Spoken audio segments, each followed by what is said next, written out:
And welcome everybody to the Daily Space Weather. We've got multiple new sunspot groups rising, one of which is exhibiting quite rapid growth. It's that one right north of the Earth scale there. So you can expect an ongoing uptick in solar activity in the coming days. We'll tell you all about it and lots more on today's Daily Space Weather video, and thanks for tuning in. I'm your host, Dan, aka Smash-O-Mash, coming at you from the Smash News Network. Least busted name in news. This is a 24-hour video from SDO. Again, multiple new sunspot regions rising here. Likelihood of solar flares quite high. It's a fleeting possibility in the western limb and a rising possibility in the eastern limb. Here are some setting groups, and we have seen some M-class solar flares in the past 24 hours, which we will cover here later in the video. We provide a holistic approach, showing all of the solar features on a daily basis. Here's a fantastic view of those setting groups. There was some solar flaring coming from that region up there. It looks like at least one M-class flare. And don't forget to pay attention to these groups in the southeast as well. You can see some Hyder flare activity there as plasma splashes back down toward the chromosphere. Right in this area right over here. See that brightening? That is when a filament collapses and plasma gets reintegrated into lower layers of the solar atmosphere.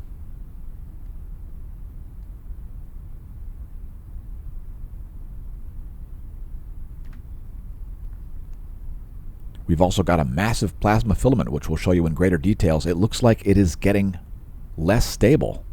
You can see it looking like it's starting to make some movements there.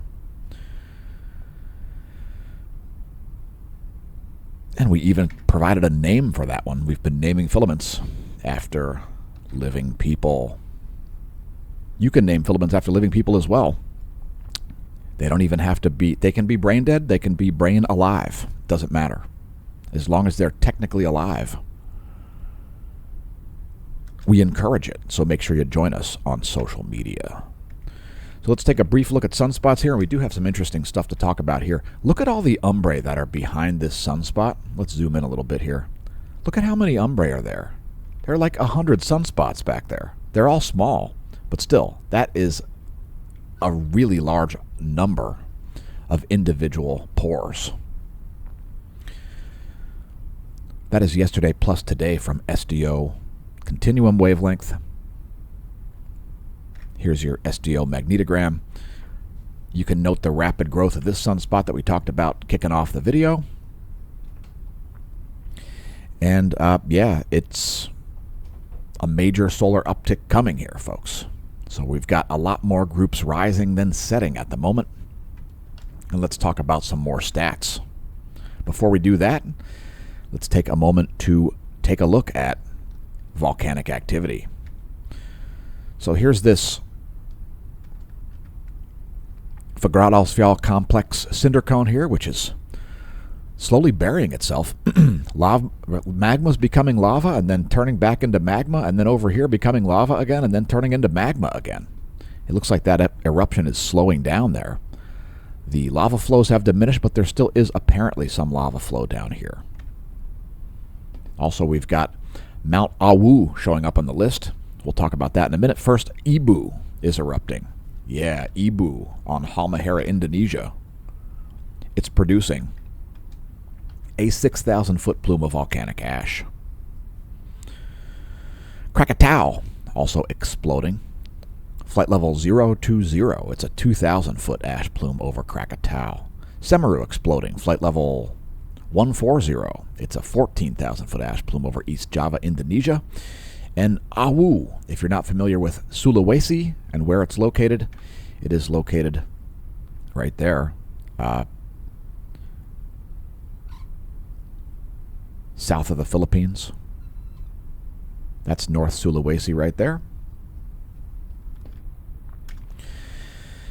So Mount Awu, a bunch of seismic activity there and gas emissions.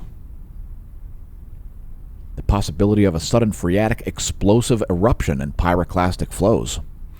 People are advised to avoid the area within a 3-kilometer radius around Awu.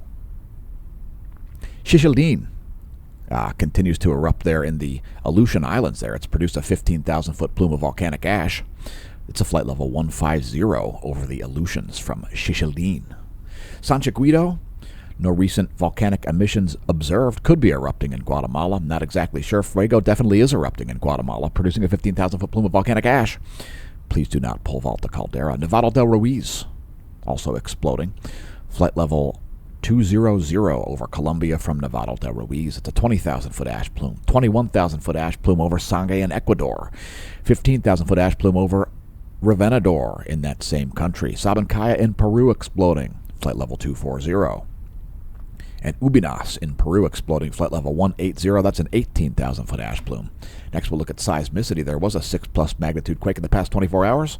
That is a convenient 90-day bar graph by Volcano Discovery. So here's the largest quake of the past 24. It was north of Vanuatu. So there's the location of that. It was a 6.4 magnitude quake. It occurred at 12:44 yesterday. And we didn't expect that to produce a tsunami, so we didn't send out email alerts about that to the SMASH team. We'll cite the rest of the quakes of a 5 or greater magnitude. So aftershocks there around Vanuatu. No surprise there following such a large quake. That 6.4 was quite near the surface, had only a 10-kilometer estimated depth. The Flores Sea also had a 5.1. That was at 1620 Universal Time.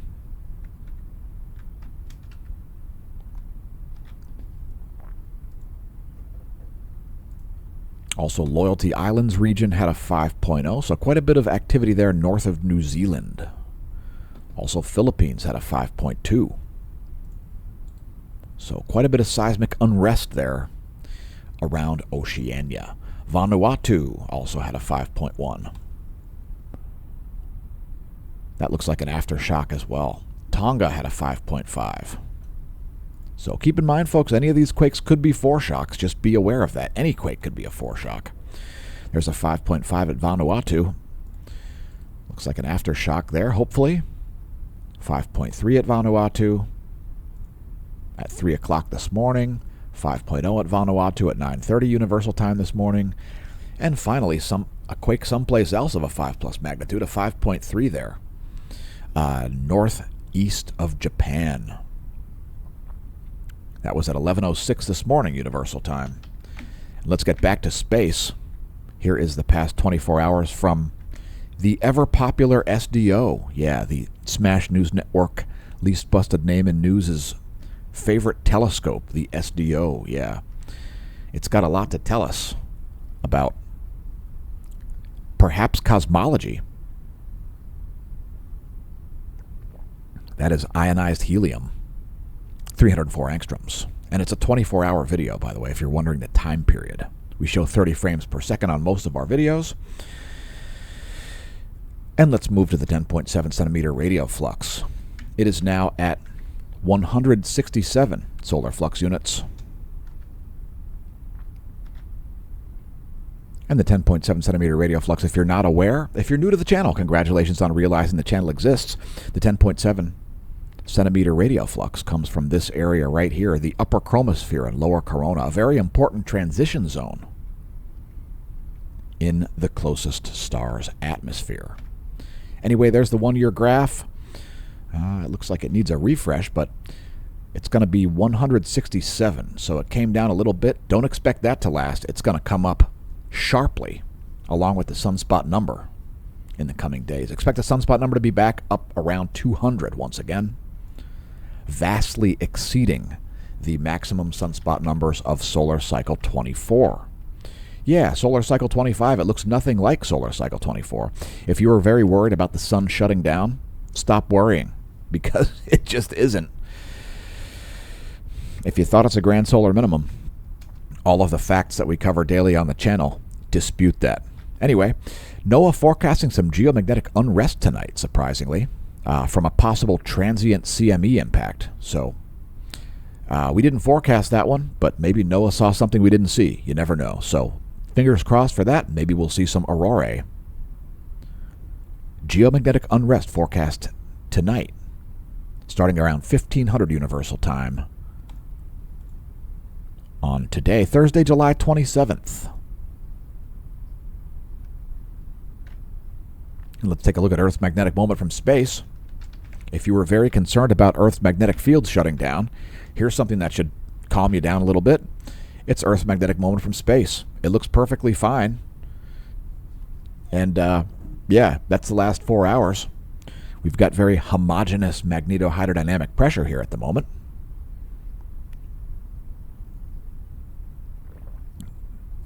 So it's steady as she goes here at the moment for the magnetohydrodynamic pressure. A little uptick there at the end. Here's Earth's magnetic moment from the ground. And by the way, if Earth's poles are in the process of flipping, why don't we see quadrupoles and octopoles or hexapoles or anything like that? We don't see any of that. Why? Because Earth's poles are not likely flipping, period. There's the past 4 hours of Earth's magnetic moment from the ground. KP index currently only at 1.67. So it is a geomagnetically calm condition. Again, NOAA is forecasting the KP index to make it all the way up to about here, KP 4.6. So that'll be just this side of a geomagnetic storm conditions. Geomagnetic unrest forecasted by NOAA. I don't really agree with it, but again, fingers crossed for some space weather. So that's the current situation, KP 1.67, an average of global geomagnetism. Here is our solar wind data. Pretty uneventful here. Solar wind density, just under 10 protons per cubic centimeter as measured by the Discover spacecraft, depicted by that blue line down there at the bottom. Solar wind velocity, 448 kilometers a second. And the CME that we forecasted for last night showed up yesterday in the day, so it was moving faster than most folks predicted, including us. And velocities are very hard to predict, especially when you don't have any spacecraft to provide any details about it. Stereo A is not really helping at the moment because it's right in line with Earth. So there's that CME impact, and it was a dud. It was not strong at all. So yeah, that's the current situation. Quite uninteresting when it comes to the solar wind. GOES magnetometers here are back into probably a smooth range there. And here you can see the spiky readings that you typically do see associated with coronal mass ejection impacts. Probably no surprise there to our regular viewers. And next we'll take a look at the heliospheric current sheet. So that's kind of important. A sector boundary crossing recently evaporated.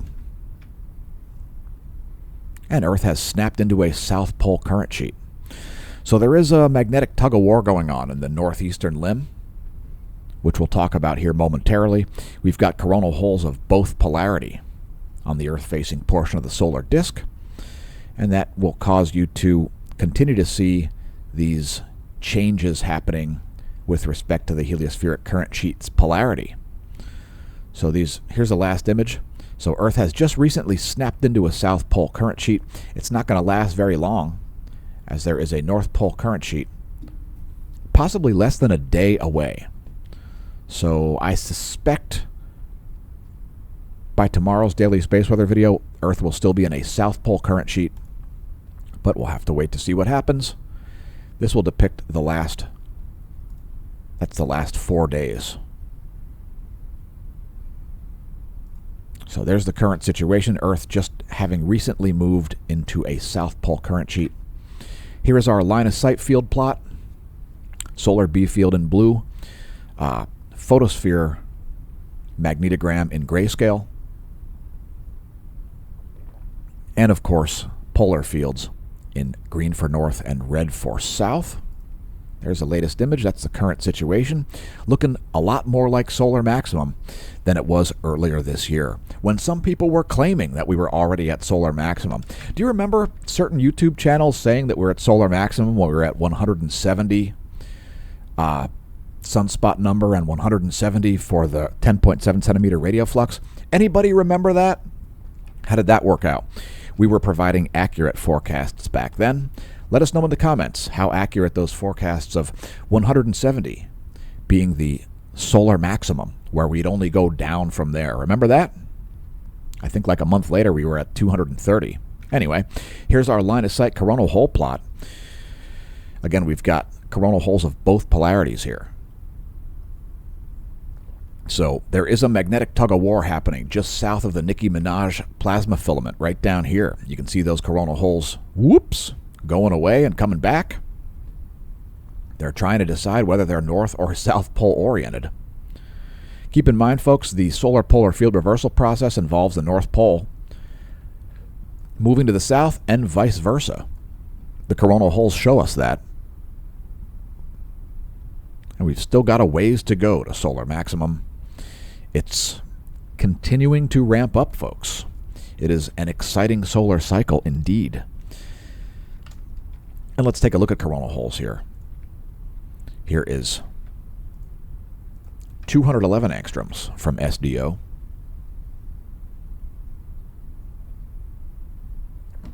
Again, this filament up here is becoming unstable, so that can affect things. If that filament suddenly ejects, then that could affect the polarity of the coronal holes. You know, when there are huge plasma filaments in between you and something you're trying to measure, it can be very hard to measure the thing, this thing being the sun's coronal polarity. So don't be surprised to see this move and then a suddenly well-defined coronal hole showing up there.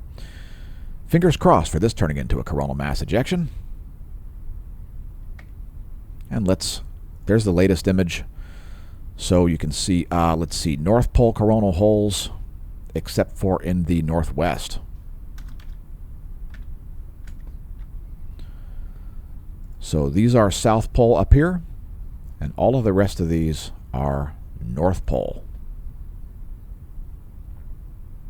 Sector boundary crossing is like this. So that's the scenario for coronal holes, which brings us to sunspots, which some people spend a lot of time counting those.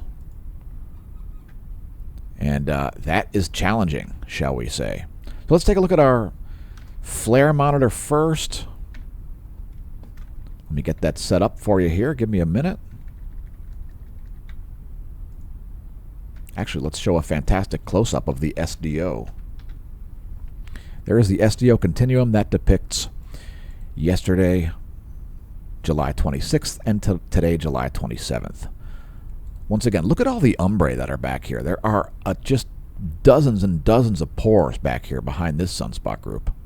That doesn't necessarily make it likely to produce a flare, though. Now, of course, the Earth-facing quiet effect is going to be dropping here as it gets closer and closer to the limb. We do have a high likelihood of large flares all around the eastern limb, and also still up here in the northwest. So that's the sunspot scenario for the past couple of days. Yesterday plus today to date. And here is our flare monitor.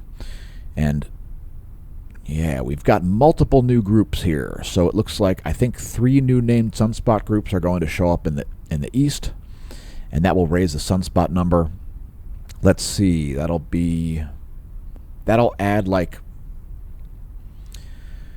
let me think here. That'll add at least 40 new sunspots to the sunspot number. At least 36 new sunspots. They're all beta gamma class sunspots at least. So expect at least 3 new groups to get named in the coming 24 to 36 hours. Now we've got some fresh imagery for you. Here we've slapped together the SDO 171 angstroms along with the magnetogram.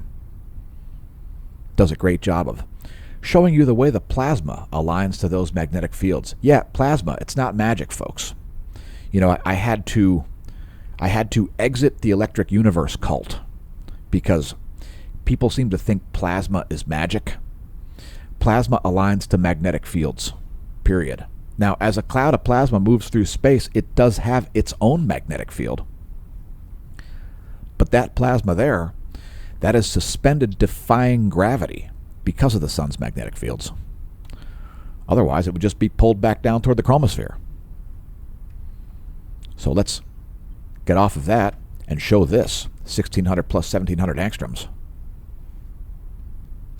Now, what that is actually, that's ionized carbon. That's the 1600 angstroms. And then the 1700 angstroms is,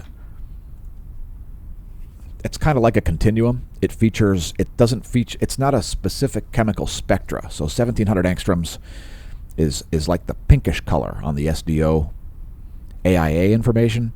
And that is the, that's a continuum. So it's not a specific chemical spectra. 1600 angstroms is ionized carbon. And let's zoom in a little bit closer here to show those awesome wavelengths. And I would note that area above the Earth scale there, that is the most rapidly growing portion. We'll do a more in-depth analysis of its magnetic field structure here before we get to our bonus features segment, before we get to our meteorology segment, rather. So yeah, we've got at least 3 large new sunspot groups there that just rose and or formed on the eastern limb. That's exciting news, wouldn't you say? And let's move on to solar energetic particles, solar flares, and so forth. Solar energetic particles have remained subsided here, so despite some significant flares in the past 24 hours, no spikes in the proton flux. Largest flare of the past 24 was this one. It was an M something. Nearly an M5 flare. Largest flare of the day today was an M2 approximately. And here come some images of that. So that's 94 angstroms from SDO, ionized iron. And that most recent flare did come from the northwestern limb, that M2. The northwestern limb still remains perhaps the most likely place for an X-class flare. So we'll also show the 131 angstroms wavelength.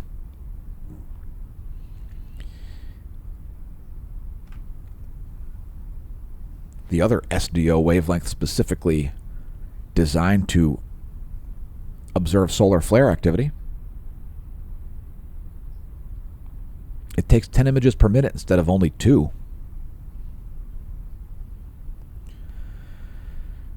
And that's why you often see it when solar flares happen. So that's the scenario for energetic particles and solar flares and so forth. And let's take a moment to look up before we talk about coronal mass ejections. So that's what's going on overhead. Over Lehigh Valley, PA, you could make your own star chart if you like from skyandtelescope.org. Just click the Now button once you have your zip code or city put in.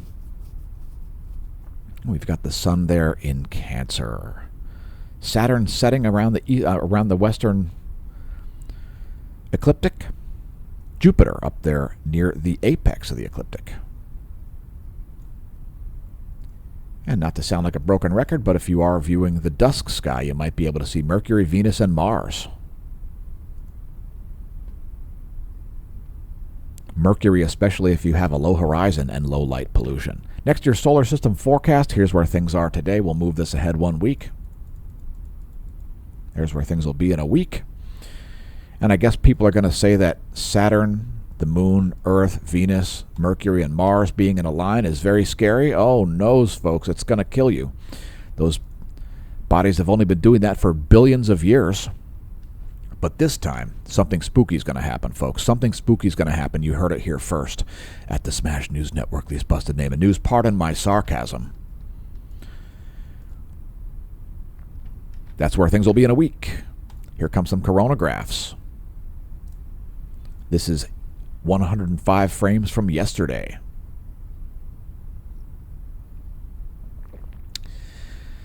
And it has been quiet for CMEs. just some minor outflows there. Not a lot going on in the past 24 hours, at least throughout yesterday. As far as today, there's a little bit of activity happening there. It looks like there's a CME propagating from the southwestern limb here as we produce the video. So right down here, looks like a significant outflow there. It may suddenly eject, as they're known to do.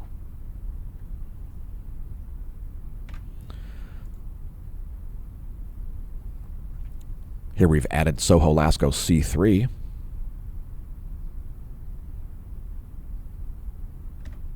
And we'll look at stereo A as well. Feel free to pause the video on this frame. What I was talking about earlier is how stereo A is almost right in line with Earth, which does not help to calculate the speed of coronal mass ejections. Here's stereo A on the left. Once again, Soho Lasco C3 on the right.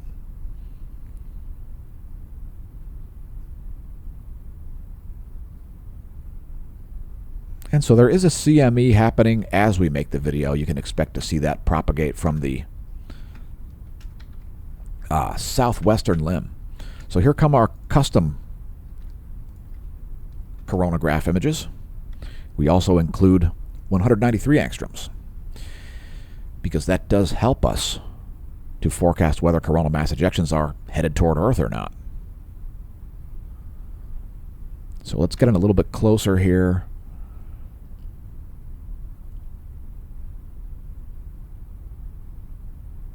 So this one is still sputtering. That could be producing a little bit of, what NOAA would refer to as transient events. So there could be some ejecta there headed toward Earth. So there could be a minor impact there, especially on the 29th or 30th.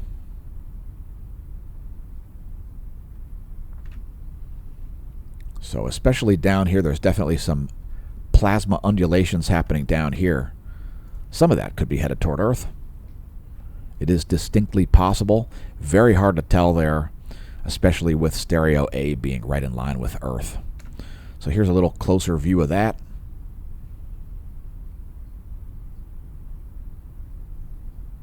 And of course, some of that plasma certainly did collapse back down toward the chromosphere. The layer of the sun's atmosphere between the photosphere, which is what you'd call the quote surface and quote of the sun, and the corona, which is what you'd call the quote atmosphere. And let's talk filaments, because there is certainly one major filament right now, which we named a few days ago because, well, I have the gift of discernment. And so I know which filaments to name and who to name them after.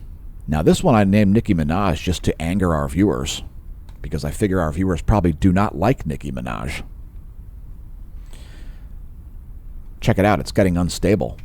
And the reason I did that is because we're trying to get people to join us over on X, the censorship-ridden social media platform, recently rebranded by branding genius, pardon my sarcasm, Elon Musk.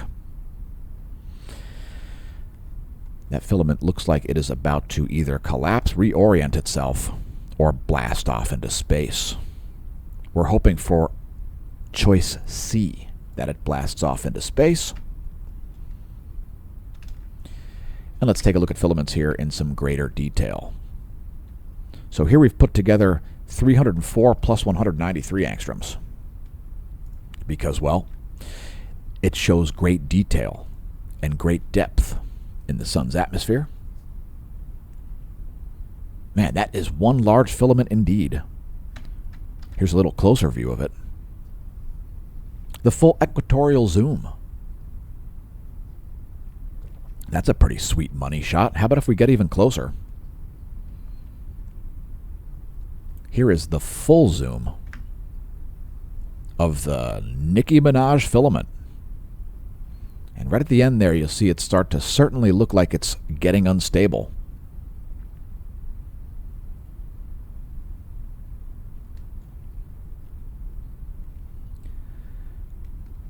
So make sure you follow the hashtag #NameThatFilament.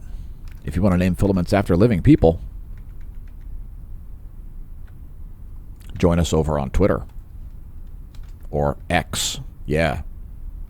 X at us. It's not called tweeting anymore, folks. Now it's called Xing. That's great. Isn't that great branding? Yeah, let's just call everything X. Great imagination there. Great imagination. We'll just call everything X. Just brilliant. By the way, that's not a brand. That is a letter. So follow us over there. And you'll see information that nobody else gets to see. Just like on Instagram. You want diet, fitness, lifestyle posts, and so forth. You want daily motivation to perhaps ride your bike. Join us over there. Support us via clicking our links. If you haven't already done so, check it out. Smashomash.com is our homepage, launched back in 2019 in response to the ridiculous, pathetic, and putrid censorship by Facebook as their share price declined. We launched our website because, once again, saw the writing on the wall and launched Smashomash.com back in February of 2019. So thanks to everybody who supported the content.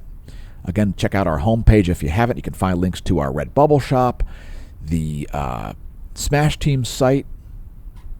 You can even find a permanent invite link to our Discord channel, which you need an invite to, by the way. It's right there. If you want to send an instant message, that is the way to do it on Discord. Moving right along. Again, smashomash.com. And it is time. Oh, there's one more thing we got to do here, folks. However, it is time for bonus features. But before we do that, how about the last couple of hours from the GOES 18 SUVI? So there you have that. We'll be monitoring this filament, as it looks like it might be about to blast off. So expect a lot more CMEs in the coming 24 to 36 hours than you saw in the past 24 to 36 hours, because look at all of this material rising up here. Massive sunspots rising on the east and massive filaments ahead of that sunspot. So that is exciting stuff. And now it's time for bonus features. Starting out with satellite charging hazards. So yesterday there were some significant ones. Today, not so much. 0 charging hazards. It is smooth sailing. GOES Electron Flux here just in a normal operating range. Nothing to write home about there, but the GOES 18 got briefly into warning levels yesterday. There's the 1-year chart. If you're not familiar with the Electron Flux, it is measured at the F layer of the ionosphere. It's greater than 2 mega electron volt electron fluence. There you go. That's a 1-year chart from Solon.info. Here is the NOAA forecast. And NOAA is expecting a precipitous rise in the electron flux. I would tend to agree with this. So the green boxes are the forecast there. The yellow diamonds are the observation.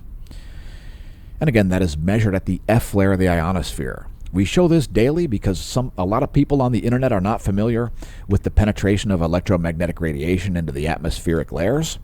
For example, they're like, why don't the X-rays make it to the ground? Because they are adsorbed by the time they reach the bottom of the mesosphere. They never make it to the stratosphere, folks. Extreme ultraviolet, which is what the SDO shows, this EUV spectrum, that never makes it to the mesosphere. So you've got to have spacecraft to view that stuff.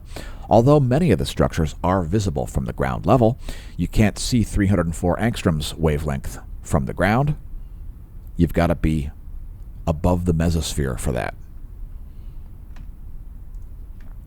So here is the vibrational frequency of the ionosphere. That's located at about 300 kilometers of altitude, and we've got some major anomalies happening here. So we've got high-frequency anomalies happening as well as low-frequency anomalies. And they may not be obvious to you on this imagery. We make sure we show it daily on the channel because it's part of our archiving features. You never know when old data will produce new hypotheses. Science. It's super interesting in that it often gives us answers to questions not asked, which is how I believe I've plausibly explained the mechanism underlying the sunspot cycles. So here's the anomalygram, and you're going to see mostly blue south of the equator and mostly red north of the equator. That is highly anomalous. So I don't think we've ever seen that before on the channel. So lots of low-frequency anomalies there happening in the northern hemisphere and lots of high-frequency anomalies happening in the southern hemisphere. Is it because Earth's magnetic poles are going to flip today? Probably not. Probably not. Maybe in about 350,000 years. I don't know. No, I don't think Earth's poles are going to flip in the 2040s. Anyway, here's the latest image. And again, you can see low-frequency anomalies south of the equator and high-frequency anomalies north of the equator. That's 11:45 universal time. And next we want to show the electron flux, the electron content rather. So the total electron content is free electrons to about 12,500 miles of altitude. Feel free to pause the video on this frame. Here's your total electron content.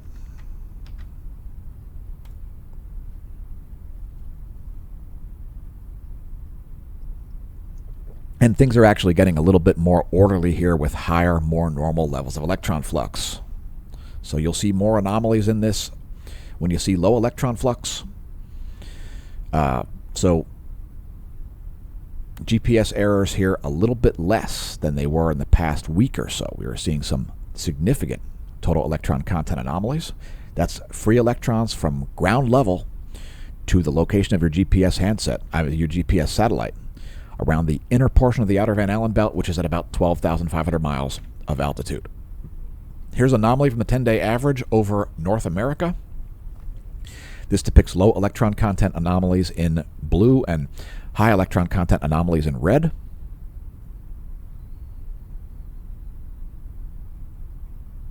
And no major anomalies showing up there. We'll close out the space weather portion of this video with the latest intensity gram and the latest magnetogram. So let's start at let's look at the setting groups first.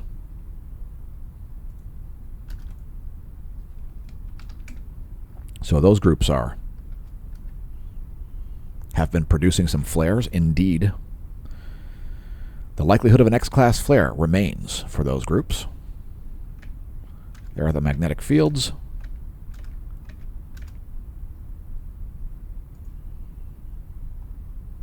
The real story is going to be these groups. So there are the fields of those. And this one down here, again, it is rapidly growing for the past 24 plus hours. It is beta gamma delta class. It has the possibility of producing X-class flares. Of course, that huge plasma filament is just to its north, so that does certainly affect its flare possibility. This one also looks beta gamma delta class. So this area right here is officially my favorite place for an X-class flare. That is a major player there in terms of magnetic field shear as well as filaments. So that is a very high likelihood of producing large flares. And this sunspot down here, it still is kind of a reverse polarity sunspot. It does have a leading umbra there. That is South Pole magnetism. But it is still sort of a reverse polarity sunspot. And as far as these two new groups down here, so we've got 3 or 4 new sunspot groups likely to get named here on the eastern limb. So again, expect a massive uptick in solar activity. There are the fields of those. And here's the full disk.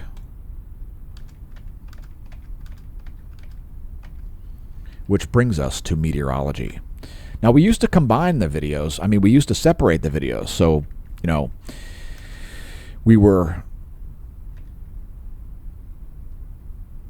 thinking that maybe it would help the channel if we would put up smaller videos and so on, but apparently that's not what people want, because what did that do? That reduced our views, folks. Yeah, we used to separate our bonus features segment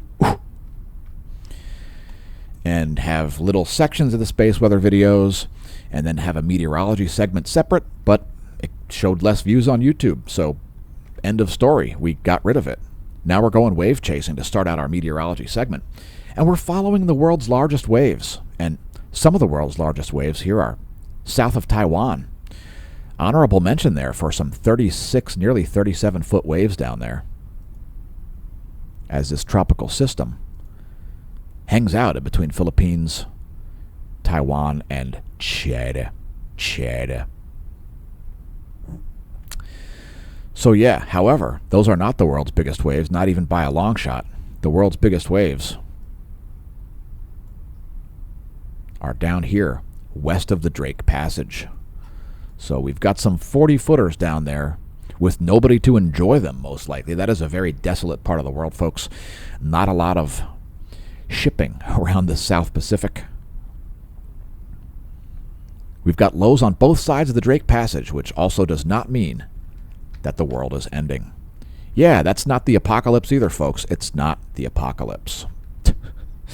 So anyway, those are the world's largest waves. 40-footers there in the South Pacific.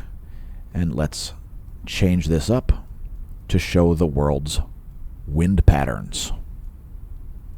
So here's what's going on in the atmosphere of planet Earth. These are the surface winds. Like sands through the hourglass of time, these are the surface winds of the eastern world's lives.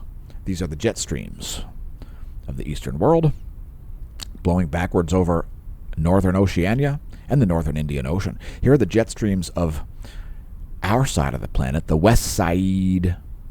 Anticyclone still hanging out here over West Texas and New Mexico. The jet stream here largely staying north of the U.S., except for when it's making a 180-degree bend and adding to this upper-level anticyclone. That is an upper-level high pressure. Here are the surface winds of the Americas. A strong low there in between Ireland and Iceland. Surface winds of the central world, seen here. And the jet streams, seen here. Next, let's talk about sea temperature. I guess. Yeah, we'll talk about sea temperature. Sure, why not? There's windy.com's sea temperature map. And is it anomalous? I don't know. It's not sea temperature anomaly. It's just sea temperature. The Southern Ocean's cold during wintertime. The equatorial ocean's warm all year round.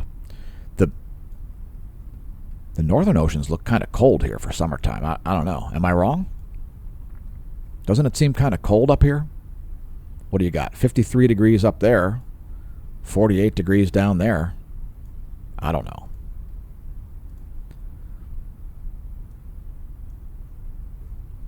Of course, the water around Florida making news headlines, so we figured we would show it from a non-alarmist perspective, just showing the regular everyday sea surface temperatures.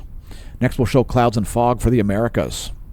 Again, a strong low here on both sides of the Drake Passage. As the Drake Passage, one of the weirdest places in the world where the Atlantic and Pacific Oceans attempt to reach static equilibrium. So they've got a low pressure on both sides. It's probably calm at the Drake Passage right now because those low pressures are pulling on the ocean in both directions. The Drake Passage, one of the stormiest places in one of the harshest sea conditions in the world. Here's clouds and fog for the Americas. Here is our smoke map from firesmoke.ca. We do have some air quality alerts there. As the forecast for smoke. It's been a story of the summer this year. One of the smokiest days we've had here for decades in Pennsylvania. Here's our weather.gov map. Check out the National Weather Service map, especially if your location is lit. We've got some flooding coming to New England there. We'll briefly scroll down to show you the key and then show you some forecasts. Southern Florida also forecast for flooding, but most of those weather alerts are for excessive heat, including the mid-Atlantic states. Weather.gov, if your location is lit, here come some forecasts. Starting out with the GFS 72-hour pressure and precipitation forecast.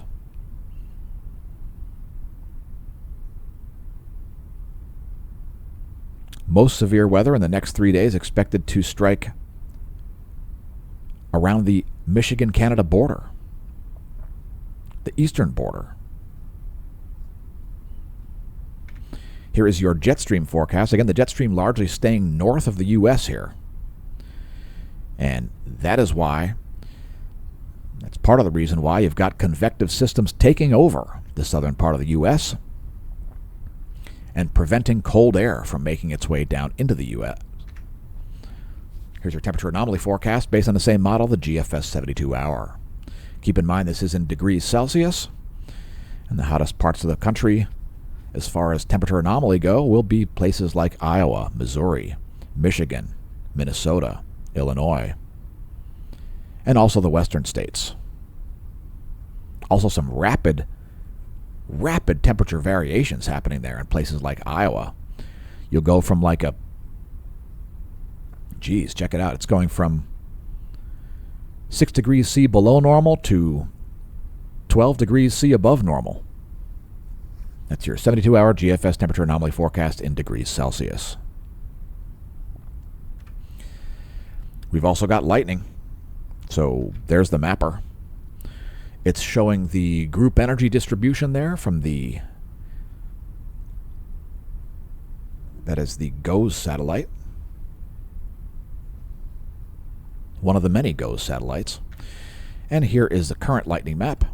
I think we did have some current strikes. Give it a minute to spool up. Lightningmaps.org. Highly recommend it next time you hear thunder. The Upper Peninsula there, seeing some minor thunderstorm activity. And also northwestern Iowa. And also western Wyoming.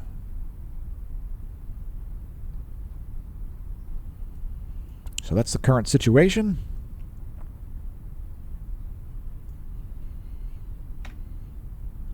If you enjoy the content, press like and subscribe. Tell your friends about the channel. Pick up some merch. Have you seen the Red Bubble Shop? You haven't? Well, today's featured product is... We'll keep an eye on it. Because we'll totally keep an eye on it. And when I say eye on, pardon the pun.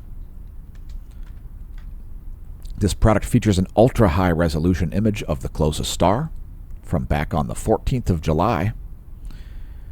We had some great filaments there, both rising and setting at the time, so we decided to use that for the image.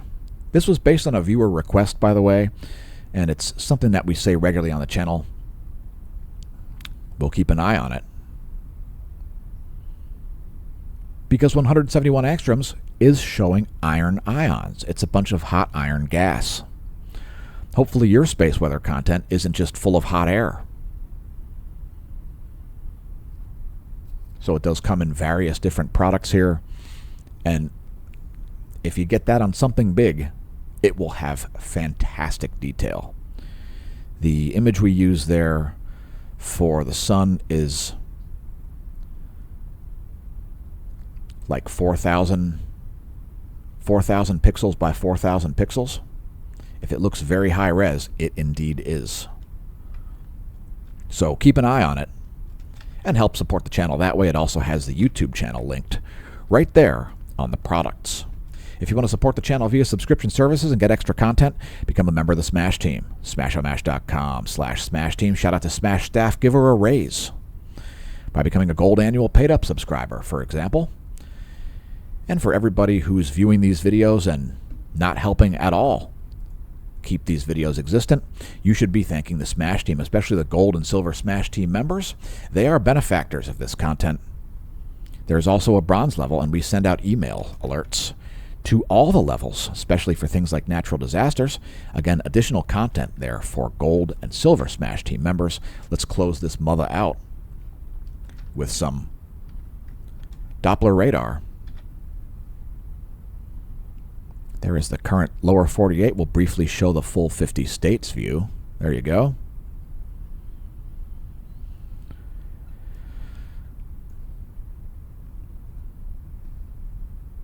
And you can see those heavy rains showing up in New England. Here is the clouds and fog wavelength. That's shortwave radiation, 3.9 micrometers infrared from the NASA GOES interactive weather satellite. And there is the water vapor map. It looks like clear skies over Indiana at the moment, as there is dry air overhead, and also an anticyclone here centered over the Texas-New Mexico border, another area of clear skies. Anyway, here's your recap to close this thing out. There is U.S. Doppler radar, there is clouds and fog, and there is water vapor. And here's me thanking you for tuning in. Once again, press the share button, press the comment button. We do not believe YouTube likes to recommend our videos. Why? Facts. They're very controversial in 2023, and we hope that facts have not caused you to hide in your bunker. Fiction probably caused you to hide in your bunker. So come out and make hay while the sun shines, and it does. So we'll see you soon here from the Smash News Network. Least busted name in news. I've been your host, Dan, a.k.a. Smash-O-Mash, signing off.